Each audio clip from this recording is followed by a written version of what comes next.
Hola chicos, buenas tardes o buenos días o buenas noches, depende de la hora que me estén viendo. Hoy vamos a platicar de un tema que me gusta mucho y sobre todo porque ya es un tema libre y es un tema libre que me hace muy interesante. Antes de entrar a eso, ya vieron el título del video, pero antes de entrar en eso quiero comentarles unas tres cosillas, que más bien son como unos pequeños relatos que se viven por lo menos acá en el pueblo donde yo vivo, ¿no? Que es Ciudad Guzmán. Y les voy a dar dos ejemplos. El primero, cuenta la leyenda que las imágenes que se encuentran en la catedral de Ciudad Guzmán, esto es la imagen del Señor San José y de la Virgen María, cuenta que una persona venía con dos bultos en burro, con sus dos bultos, y llegó a la hacienda cofradía, llegó a descansar, al parecer se enfermó, esta persona dejó encargados los bultos y fue a buscar alguien que lo curara, ¿no? La persona desapareció después de muchos días, mucho tiempo.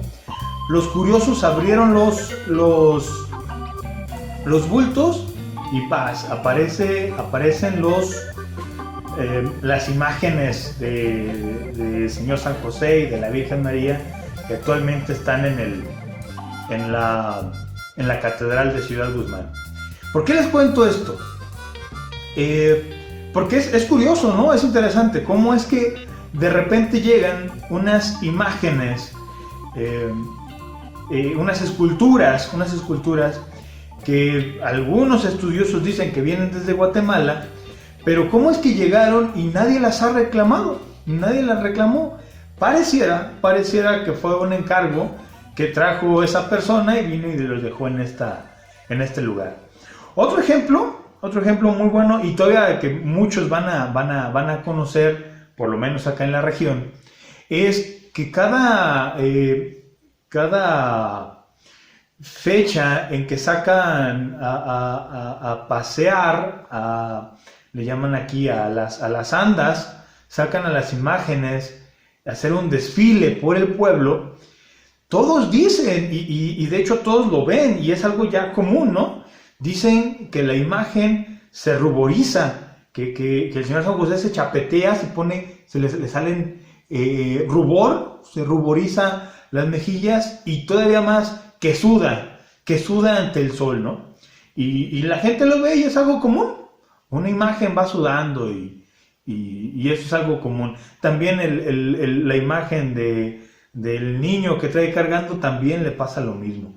Y es algo que pues nadie lo discute y todo el mundo lo acepta como una verdad, algo que pasa y nadie se atreve a decir o a preguntarse, ¿no? Bueno, pues ¿por qué pasa eso? Nadie se atreve a decirlo, a preguntarse, únicamente lo aceptan como tal.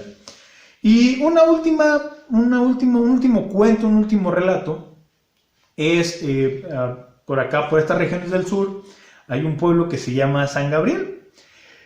Para que San Gabriel se fundara, tuvo que haber, también cuentan los textos, tuvo que haber para esto una especie de epidemia que ocurrió en la región de Amula, que exactamente no sé bien dónde quedaría, y además una explosión del volcán que fue tan fuerte, el ruido del volcán fue tan fuerte, que incluso hubo gente que dice incluso el sitio de San Gabriel, dice que la gente murió nada más de miedo por el ruido que se escuchaba. Y bueno, esa gente que empezó a caminar con rumbo a pueblos como Zapotitlán y como Jiquilpan, llegaron a descansar a la orilla de un río bajo unos árboles de mezquite, cuenta la historia. Y esas personas traían consigo una imagen de un Cristo, que este Cristo, el Señor de Amula. Iban con él, lo iban cargando, descansan, porque ya estaban cansados, obviamente descansan. A la hora de levantarse y haber recuperado fuerzas, no pudieron levantar la imagen. No se podía. Entre todos los que estaban ahí, intentaron levantar la imagen, nadie pudo. Y lo vieron como un designio de que ese iba a ser el lugar donde se iba a quedar la imagen. Y nadie le buscó explicación, Todos estos relatos, que hay muchísimos en la región, y en cada pueblo de México de este tipo de relatos hay muchísimos, tienen un componente, que es una especie de magia, de misticismo, pero que únicamente habita en los pueblos, y el pueblo entre más pequeño es, más mágico es. De esto va a tratar este video precisamente, de esa corriente literaria que enarbola a Latinoamérica, y que es la propuesta literaria de Latinoamérica, que sí es cierto, bien es cierto que hay más escritores que no solamente son latinoamericanos, que también escribieron realismo mágico, como Luis de Bernier, pero de Latinoamérica, de los pueblos de Latinoamérica, es donde se va a abanderar este movimiento literario que es el realismo mágico. Y vamos a hablarles de unas cuantas características, de unas 8 características. La primera es que el realismo mágico es un estilo literario. Ojo, el término realismo mágico surge en Alemania y surge en el ambiente pictórico, pero el realismo mágico literario es una forma de escribir eminentemente latinoamericano. La situación es, y esto va ligado a la segunda característica, es que nos habla de un mundo que se divide en dos mundos, ¿de acuerdo? El primero, uno global y con sus guerras. De hecho, el realismo mágico surge en Latinoamérica cuando el resto del mundo se encontraba en pleno proceso de Guerra Fría. Entonces los avances tecnológicos, los avances comerciales, las guerras, las guerras que se dieron durante la Guerra Fría, los conflictos, estaban ocurriendo por un lado, pero al mismo tiempo existían los pueblos latinoamericanos, o existen los pueblos latinoamericanos que vivían o viven por su propia línea argumental, de tal forma que en un pueblo pequeño, como es, voy a poner el caso de San Gabriel, voy a poner el caso de incluso Ciudad Guzmán en aquella época de 1950, todavía actualmente, pues qué tanto le afectaban las políticas globales. Tenían que vivir con su cotidianidad. A esto vamos a juntarle una tercera característica, un tercer rasgo, que es la convivencia entre tecnología y superstición. Tecnología y superstición. La llegada de avances tecnológicos como las televisiones, como los radios, como esos aparatos tecnológicos, llegan a los pueblos que por su naturaleza son muy atrasados tecnológicamente con respecto de las ciudades grandes. Llega la tecnología, pero llega mezclada llega y se mezcla con la superstición que existe en los pueblos.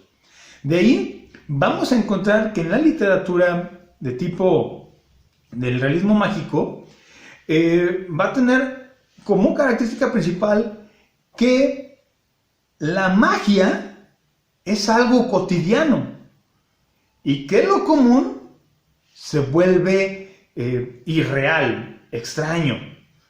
El ejemplo que les ponía con las imágenes que van por el desfile, por las calles bajo el sol, que empiezan a sudar y se empiezan a cansar, eso ya lo ven como algo cotidiano los mismos moradores del pueblo. Hay una imagen, no recuerdo si es la de una pequeña virgen, una virgen pequeña, ojalá me puedan corregir ahí en los comentarios, de que tuvieron que realizar es un pueblo, no recuerdo si es de San Juan, tuvieron que realizar una imagen similar, pero para que viajara, porque a esta la sacaban a la peregrinación, a esta virgen la sacaban a la peregrinación, y al día siguiente, después de haber peregrinado y haber llegado a otro pueblo, al día siguiente desaparecía del pueblo en el que estaba y aparecía en su casa, en su residencia, por así decirlo. y nadie vio que se transportara, ¿no? Nadie se lo llevó ni nada. Incluso cuentan los mismos creyentes, los mismos fieles, que se veían las pisadas, o sea, los pequeños pies de que la pequeña imagen iba caminando. Nadie vio caminando la imagen. Vieron las pisadas de la imagen hasta llegar a su casa, a su templo. Y los fieles no le buscaban explicación ni nada. Únicamente dijeron, esta imagen, esta virgen, no quiere salir del templo. Vamos haciendo una que sea viajera para no molestar a esta virgen. Si se fijan, hay algo de mágico, pero que es aceptado por el pueblo. Entonces, al ser aceptado por el pueblo, va a tener esta característica, que va a ser una realidad, pero con algo de magia, y esa magia va a ser algo completamente común y cotidiana. Mientras que lo cotidiano viene a ser bastante irreal.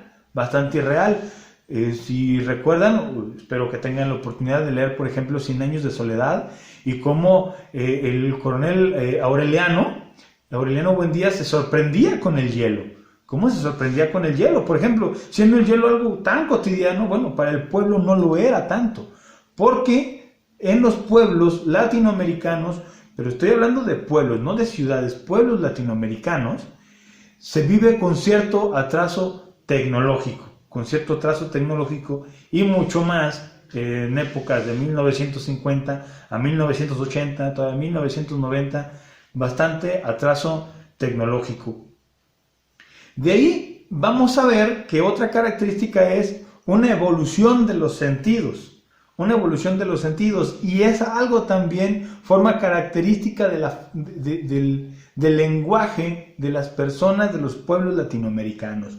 ¿Por qué lo digo? De repente pueden platicar con alguien y van a decir, es que esa persona, hay un relato, una novela que dice uno de sus personajes, es que las telas huelen a sol, estaban asoleadas porque olían a sol. El sol no tiene un olor, pero ya es algo común hablar de esa forma. Vemos en este estilo literario cómo la cotidianidad consume cosas que parecerían o que son bastante irracionales e increíbles. Cómo los colores pueden tener un olor, cómo los olores pueden irse caminando de un lado a otro, cómo una gota de sangre puede recorrer una ruta completamente con el fin de llegar a notificar a una persona indicada de la muerte de su hijo, por ejemplo. Como en el cerro muere una persona y esa gota de sangre fue a buscar a la madre de esa persona que murió, y como la madre, al ver la gota, se da cuenta de que su hijo lo acaban de matar en el cerro. Junto a esto viene una característica bien interesante, que también va ligada a la forma en que hablan los habitantes de los pueblos latinoamericanos, es que el tiempo no es lineal. De repente podemos estar leyendo algo y se va hacia el pasado, o se va hacia el futuro, o empiezan del final para empezarnos a meter en la trama, y cierran exactamente en el lugar donde empezaron. El mismo ejemplo, yo creo que esta novela de 100 años de soledad, uso mucho este ejemplo porque es la obra cumbre, o así se considera, del realismo mágico. ¿Qué sucede en 100 años de soledad? Pues bueno, empieza con la frase,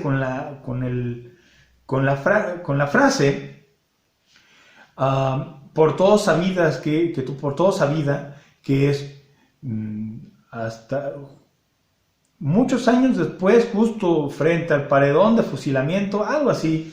El coronel Aureliano Buendía recordó, pero ya están fusilando al coronel, y exactamente en ese momento empieza la novela, y después de muchísimas páginas volvemos a ese momento en que está recordando cómo inició la novela de 100 años de soledad. Y bueno, que la muerte, la última característica es que la muerte no es algo definitivo. Las personas que mueren no mueren para siempre, mueren y podemos volver a platicar con ellas. Para salirnos un poquito de 100 años de soledad, hay otra novela que es la de Como agua para chocolate, que hay una película muy buena, inspirada en el libro también, muy buena la película, de cómo la madre de la protagonista muere, pero la sigue viendo después de muerta. Y hasta después de haberla visto, de platicar incluso con ella, de confrontarse con la madre muerta, mucho después viene a matarla después de haber estado muerta y entonces desaparece completamente. Estas son las características del realismo mágico, pero lo que me interesa es rescatar que el realismo mágico no es más que el relato de la vida cotidiana de los pueblos latinoamericanos. En los pueblos latinoamericanos se vive con magia. Hace no mucho platicaba con unos amigos que Ciudad Guzmán, muy posiblemente Sayula, Jalisco, muy seguramente San Gabriel, Jalisco, o estos pueblos que no son necesariamente ciudades, entendamos como ciudades aquellas que tienen cierto auge comercial. Estos pueblos son pueblos donde en cierta forma la gente dice que no pasa nada, pero si nos vamos relato por relato, en realidad pasa de todo. Entonces, en el realismo mágico vamos a ver pueblos donde no pasa nada, pero al mismo tiempo pasa de todo. Espero que les haya gustado esta forma de abordar este tema. En cuanto a ejemplos de realismo mágico, bien podría yo haber puesto aquí algunos ejemplos. Únicamente voy a referirme a ciertos autores como Gabriel García Márquez, que es el principal del que ya les había comentado. Otro también, y que incluso se dice que es con el que empieza el realismo mágico, con unos académicos hablan de que es Alejo Carpentier quien inicia el realismo mágico en Cuba. Otros más dicen que, yo también lo veo como tal, a Juan Rulfo como una pieza clave dentro del realismo mágico, aunque tal vez a Juan Rulfo no le gustaría escuchar que es relacionado con el realismo mágico, ¿no? Julio Cortázar, Isabel Allende, Laura Esquivel, una obra preciosa que es la de Como agua para chocolate. Espero que encuentren algún libro de estos autores y me comenten qué les pareció. Muchas gracias, chicos, nos vemos, hasta pronto.